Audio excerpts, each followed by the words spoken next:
Welcome to YOUCANIC. Today here in YOUCANIC we have our 2014 Toyota Highlander, and we're going to go over how you would remove the window regulator.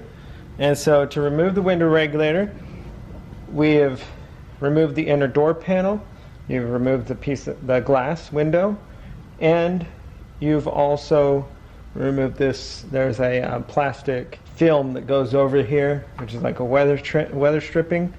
And so with those out of the way, we now have access to remove the bolts that we need to be able to get this window regulator out.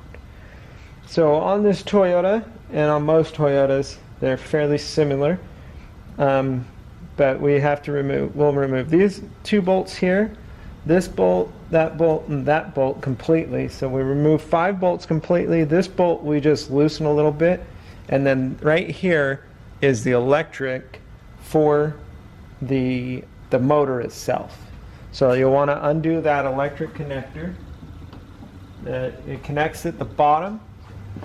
Any type of screwdriver, just kind of push that connector up and be able to pull and release the connector. And now we'll remove these bolts.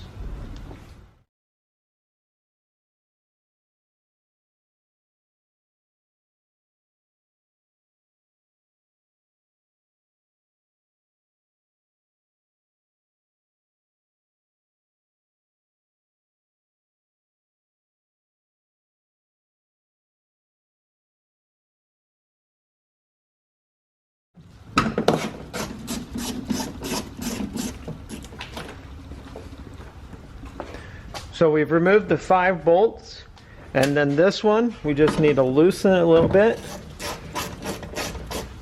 because this bolt you'll leave loose, and also on the new one you'll just start it in so that you can set it in there, and that holds the whole window regulator in place. So now you'll just pick it up and pop that bolt through, and then if you collapse the unit, you can remove the whole window regulator as one full unit. And then if you're just replacing the motor, you can replace the motor or replace the whole thing at one time. So that's how you remove your window regulator from your 2014 Toyota Highlander. Thanks for watching YOUCANIC, where you can be the mechanic.